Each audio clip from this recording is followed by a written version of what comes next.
quem manda na PGG é essa cooperativa dinamarquesa e a nossa base são forrageiras temperadas.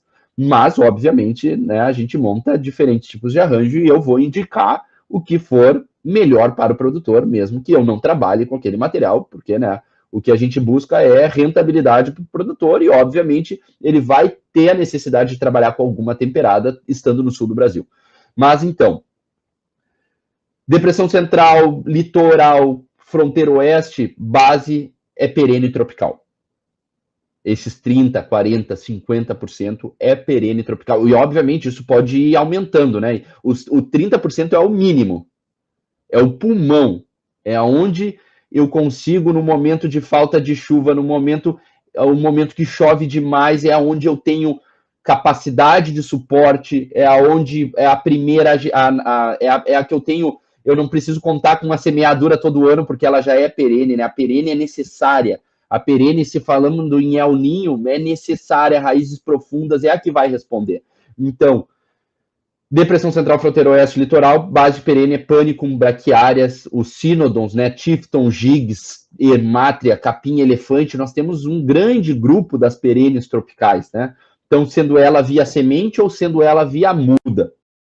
Nessas regiões quentes, eu posso pensar tanto trabalhar via semente ou via muda. Nas regiões frias, que eu precisar usar alguma tropical, as via mudas respondem muito mais ao frio, à geada. As via semente, como é o caso da braquiária e dos pânicos, elas têm dificuldade de passar o inverno devido ao frio intenso. Normalmente morrem no inverno.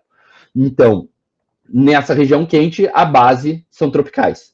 Na região fria, então pensando em 600, 700 metros para cima, eu invirto isso. E a minha base são temperadas. São arranjos com festuca, né, é uma perene de inverno, Festuca arundinacea, né, é uma perene, ela tem uma produção ao longo do ano com uma dificuldade maior nos meses mais quentes. Então, se eu utilizar essa perene em regiões mais quentes, como é o caso da depressão central, da fronteira oeste, eu posso utilizar, só que daí eu não pastejo no verão.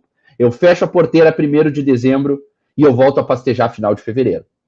E para isso eu preciso ter uma base de verão para suprir a necessidade nesse momento. Nas regiões frias, não, eu uso ela o ano todo. Eu vou ter produção o ano todo e uma maior, óbvio, por déficit hídrico em janeiro e por frio intenso em junho.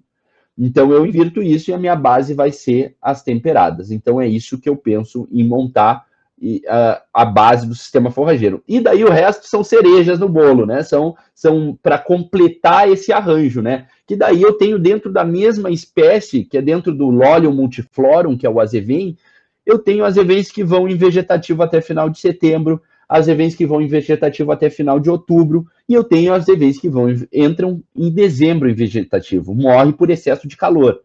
E daí, dentro desse arranjo, dependendo muito se eu tenho lavoura de verão, se eu não tenho lavoura de verão, se eu planto milho, arroz, soja, o que eu planto, que é o que vai dar o meu limite, né? Que é o que vai mostrar até que material eu posso utilizar. Porque se eu planto um sorgo em dezembro de pastejo, eu posso usar o máximo de ciclo que tem possível. Eu posso usar um azevém Inea Scorpio, que é um itálico de ciclo longo. Agora, se o cara planta arroz, de novo, em começo de setembro, esse cara não tem o porquê usar um azevém itálico de ciclo longo, porque ele é lento no início e ele desempenha muito na primavera. Se eu não uso ele na primavera, eu vou usar um material mais barato, um material diploide de ciclo curto, que eu vou dessecar dia 20 de agosto. Então, o arranjo depende muito de propriedade para propriedade, né? As aveias, como eu disse antes, são fundamentais para semeaduras no cedo. O cara que colheu um milho, silagem, 20 de fevereiro, bom, dependendo da fronteira oeste, eu posso pensar em entrar com um sudão ou com milheto, inclusive, ou com sorgo de pastejo, porque eu tenho calor ainda por 3 meses, né? Eu tenho temperatura para desenvolvimento, mas daqui a pouco eu espero 20 dias e já entro com uma aveia, para ocupar já toda essa janela, porque se eu entrar com milheto, com sudão, com sorgo, vai chegar em maio, eu vou ter que entrar com outra coisa, né? Porque ele vai baixar a produção e vai encerrar o ciclo, e daí eu vou ter que plantar outra coisa. Mas óbvio que eu tenho uma alta produção com uma tropical anual nesse momento.